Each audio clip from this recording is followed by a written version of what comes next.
Hi, Happy Dog Farm. I recently, last week, visited a friend's orchard in Ontario, and they're putting in some new stuff.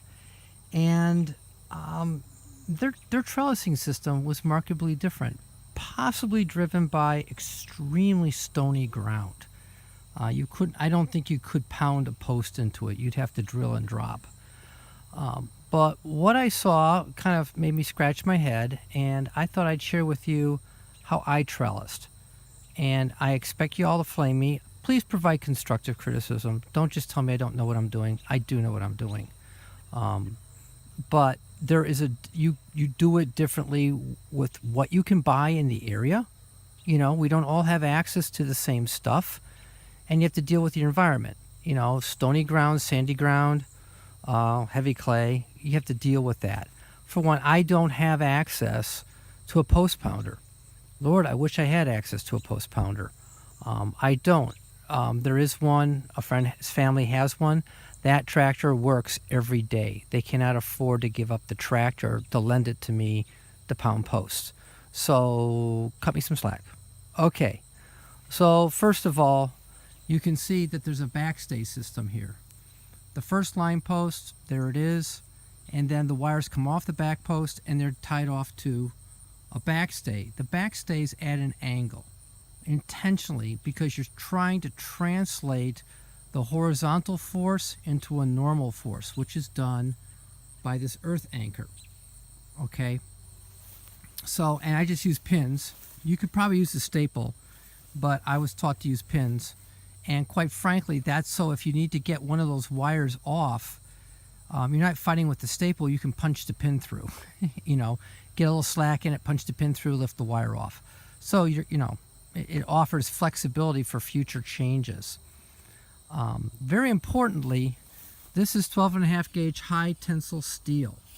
Okay, that is the foundation of pretty much everything here, and that's because everything I use is designed to clip to it. Okay, so you can see now, you could probably use a staple here, okay, and run the wire through the staple, but I use these because in a pinch, I can loosen the wire up and slip the wire off. I don't have to try pulling staples. I can just pull the wire out of there. The other thing I want to point out that's really important, I'm using stainless steel fasteners into pressure treated. Galvanized staples for line posts are fine. They're hot dip galvanized. But for fastener hardware like this, I'm using, in this case it's square drive, you can't get anymore, so I bought out the distributor. You'd probably use Torx, but they're not going to rot in the post and break years later. They also have really good shear strength, so they won't break off. Don't substitute deck screws. Forget about it. They're going to part. They're going to just snap, they'll shear, whatever word you want to use. They're not going to work. Okay? The other thing I've got in line here is a tensioner. You don't want a lot of slack in your lines. You're going to get some between the heat of the summer and the cold of the winter. You're going to get variations in your tension, but you need to have a tensioner in there to draw those wires relatively taut so they're providing support to the trees. Okay? Put them all back in one end, and here's the thing. These, you can see, you've got a dead end here. That length doesn't change. You're pulling the wire towards it. This one here has been set up as a pass-through. It's in the middle. So it's going to move a little bit each direction. And you need to consider that where you put it, so as you tighten it, you don't bump up against that end, you don't bump up against that end. That one actually went in pretty well. I did that because I get tired of all the crimps you have to do. Crimps. I use a crimping tool, okay? 2 crimps on each one, a fair distance apart. That keeps it from slipping. They're affordable. They're cheaper. You can use gripples, like I have here on the backstay that I'll talk about in a moment. This is a gripple.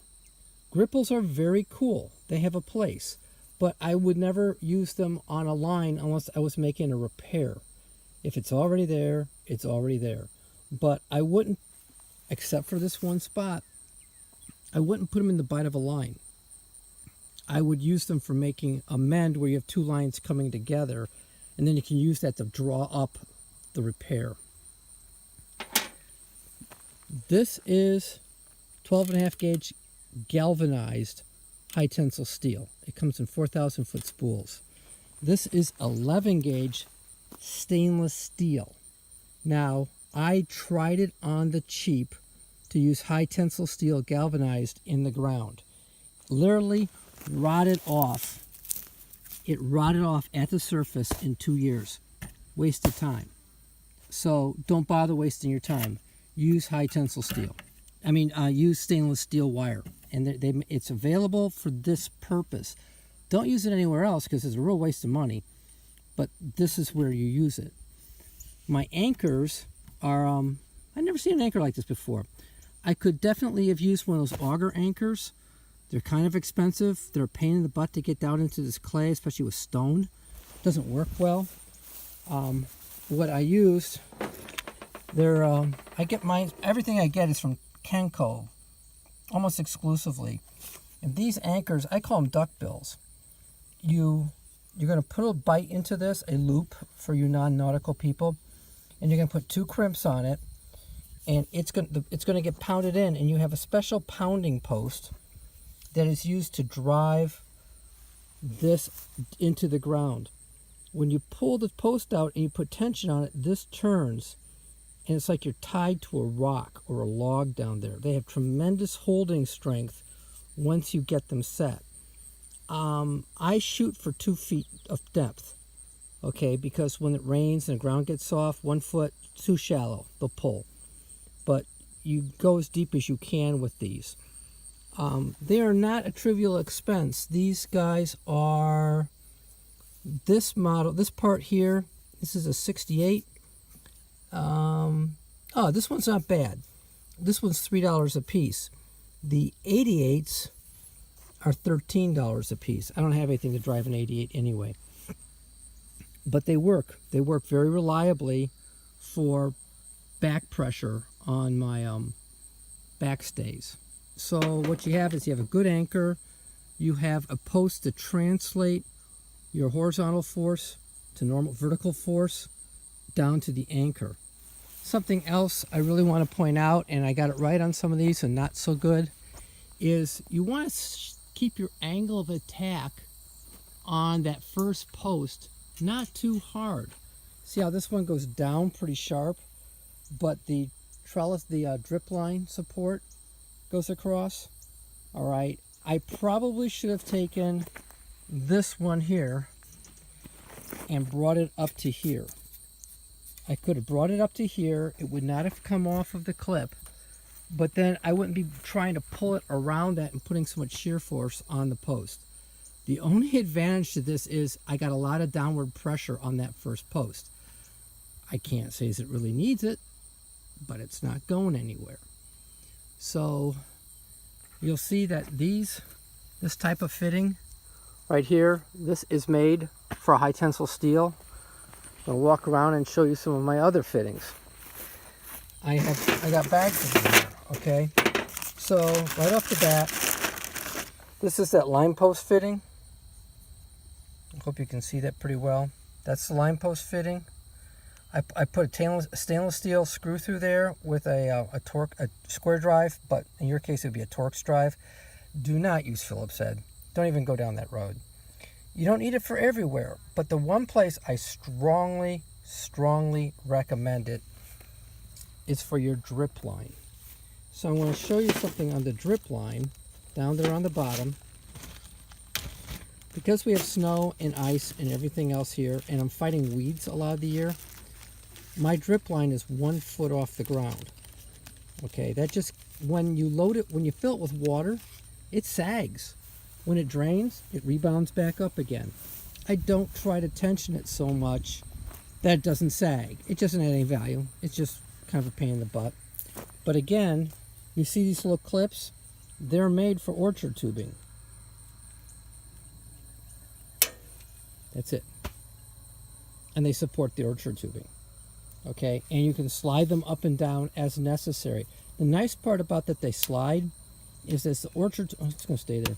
As the orchard tubing fills with water and then drains, the tubing is going to expand and contract. It's going to move horizontally. This lets it move horizontally, and that can be a nice thing. It can also be a problem. But I'm not talking about irrigation systems right now. Then the other thing I want to talk about is training systems. My trees are currently small, and I'm using clip-on, KLIPON clips that are made in New Zealand, and I get a bag of 1,000 of them. This is my second bag. You'll be amazed at how many you can go through. But if I walk over to this tree, this is a Redfield. Hello, Redfield. It's a small caliper tree. It's not very big. Now I've got one clip here to hold the bamboo to the wire, and in this case it's actually taped to the wire. But if I wanted to put one here, it's as simple as holding his hand. I don't know. I felt that click. There, click, and click. That's it. They're a very positive snap. You can do it with your thumb. If this tape and all fails, it's still captured by this. It's not going to get beat up by the wind. Super important, okay? Once your trees mature and they get bigger, I schmoozed one of these from my friend in Canada. It's 175 mil. It's very metric. It's 175 millimeter REMA, and I need to do some lookup on it. You see how big it is, but check this out. It's European.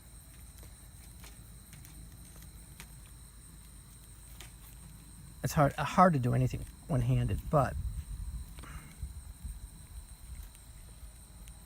oh man, I just did one of these and it snapped so easily. And they do. Listen. That's in there. That's in there nicely. It just didn't make a snappy noise. But again, 12.5 gauge galvanized wire. And the thing with this galvanized wire is you can really torque on it. There, see, I got a nice snap on that one. Got a nice snap on that one. And I'm doing it one-handed. But trust me, it works. And then they just spin around really nicely. Time to take it off.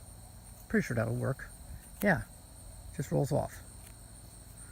So, again, they're made for this gauge wire. What I saw in Canada was a significantly thicker gauge wire. Maybe an 11? I don't know.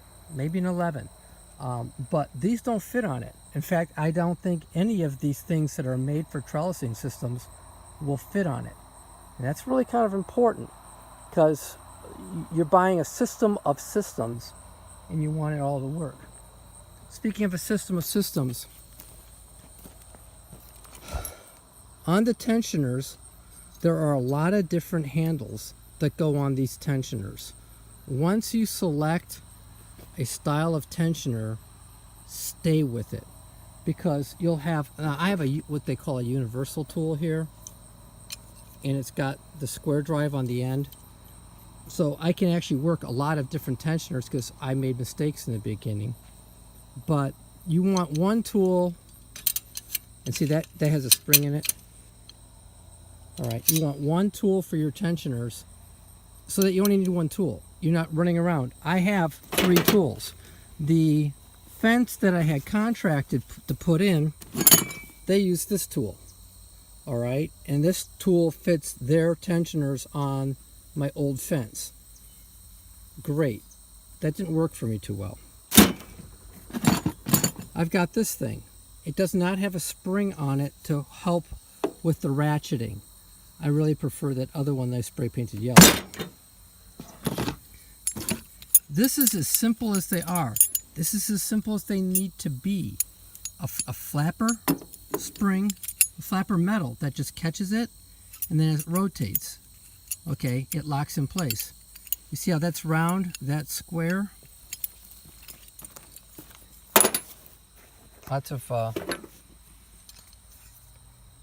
I can, if I could see well, I can put this onto here and use this to tighten it, or if I want to work over the top, I can drop, it's a little awkward right now, but I can, trust me, I can drop this over the top and use this to cam it.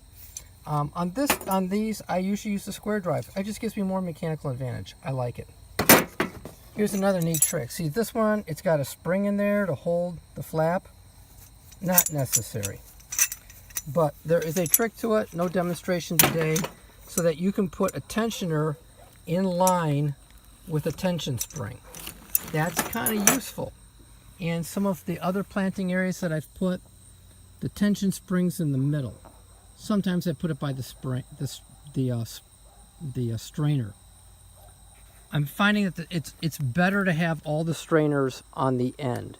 If you put a spring in the middle on one wire so you can kind of use that as a tension guide, be sure to keep the wire, that spring, near a the one dead end of it, that is the end that does not travel, needs to be the part that's close to the post. Don't have the part that's going to travel near the post because it may boom into the post and now you've lost your thing. So there's a right way and a wrong way.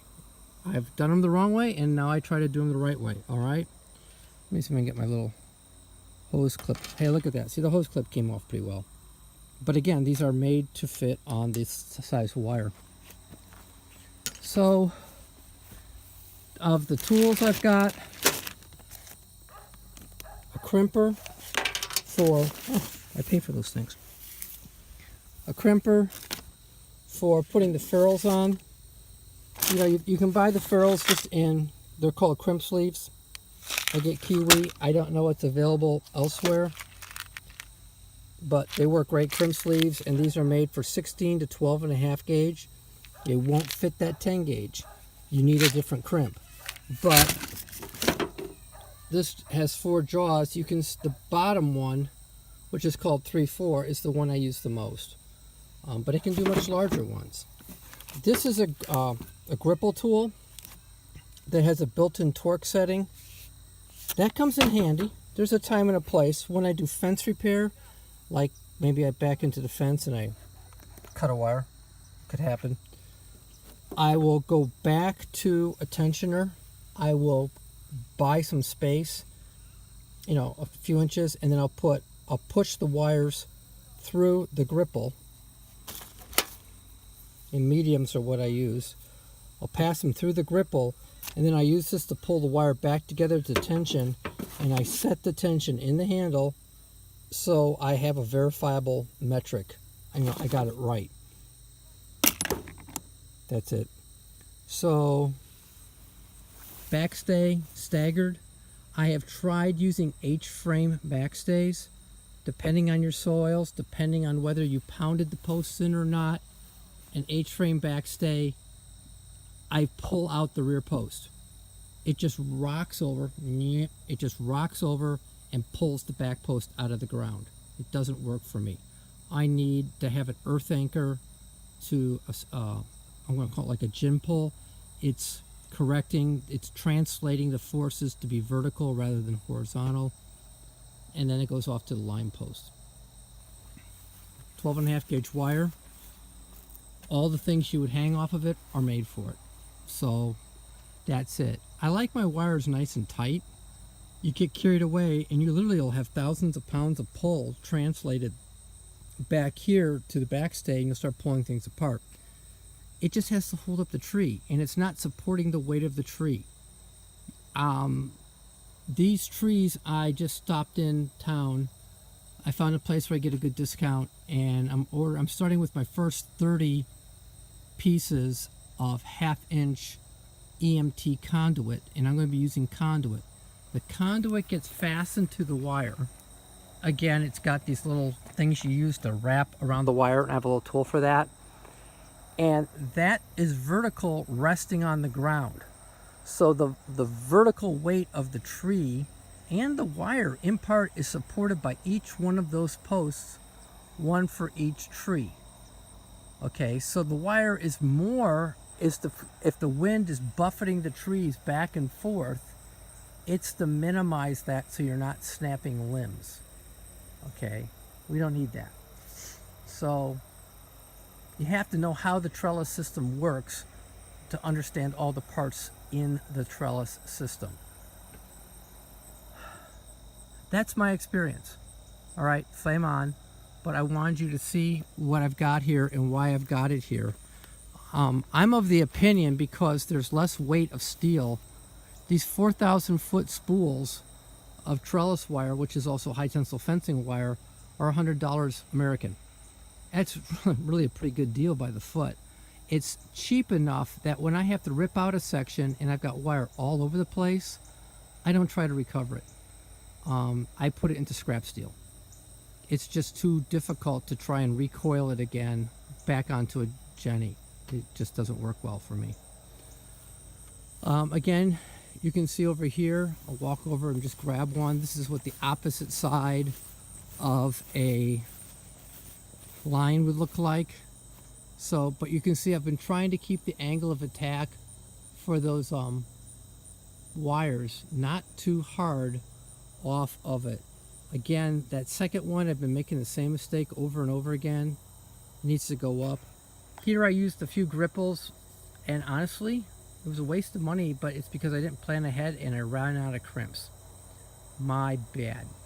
Okay, but I've got a really good stainless steel anchor line there. Ditto here. If you wonder why they're sticking out so far, it's because my irrigation plenum is buried here, and the last thing I wanted to do is to drive something through my irrigation line, because, oh Lord, it's down there deep. And we'll talk about irrigation lines next.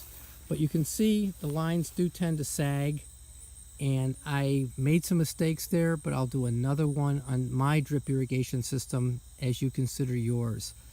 Things I've read are great on paper, but things happen in reality that aren't there. They're right. Oh, you want your emitters about this far out from the trunk. That's right. But as the hose starts moving back and forth, the emitters start moving back and forth, and you need to accommodate that when you put your system together. One way to do it is to put crimps on the wire to periodically stabilize it so it can't slide back and forth when it floods and drains.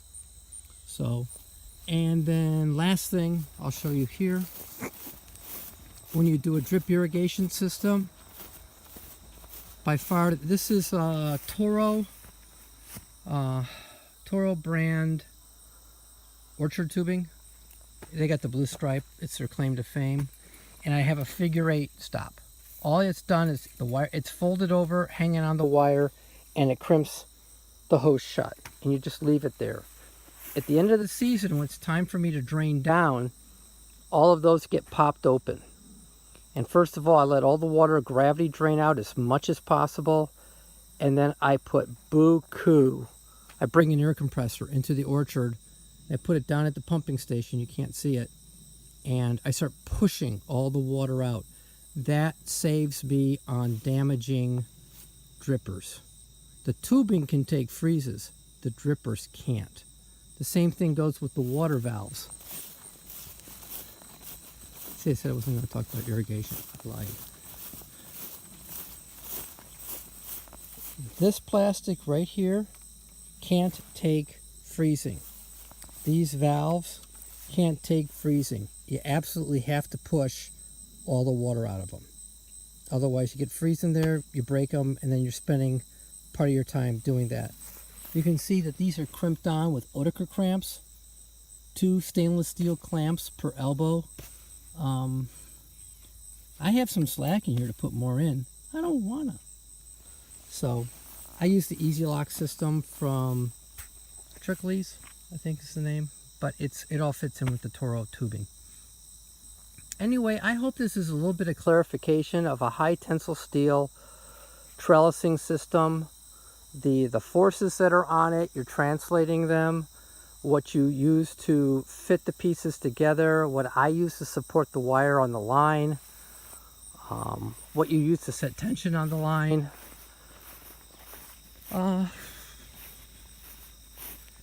It's different than what I saw. I'm not saying what I saw was wrong. I'm thinking that it may have been what was available and the experience of the person doing it. That's fine. I'm under the impression that this could be a much less expensive system to put in, especially because of the price of the wire. So, There you have it. Talk too long. Sorry. Bye-bye. Okay, forgot to mention, this is a different kind of strainer. If you already have wire up and you have a section that, because of, drag in there, that section is not tight, you can slip this strainer onto the wire and then start tightening it. And you use a tool like this one, where you've got the square cog in the middle, and then you got nice two big handles out here, so that you can start turning this and tightening the line. Once it's where you want it, you put that little pin system in there. See if my knuckle can help me out here. Anyway, you put that in there and it holds it in place. They're very handy for when you've messed up. They're kind of like gripples. They cost a little bit more, but they're cheaper than therapy. I'm not touching that because the fence is on. Never mind. Bye-bye. Okay, if you're working with high tensile wire, you're going to want a Jenny. If you take that spool of wire and cut the bands on it and you don't have it on a Jenny, you are going to have wild wire everywhere. Okay, what the Jenny does is you put the arms out over it, and kind of like a fishing reel, it contains it, and then as you pull it off, the Jenny turns. This Jenny has a rubber shoe underneath it that keeps it from spinning and spinning and spinning. It slows it down. You can also get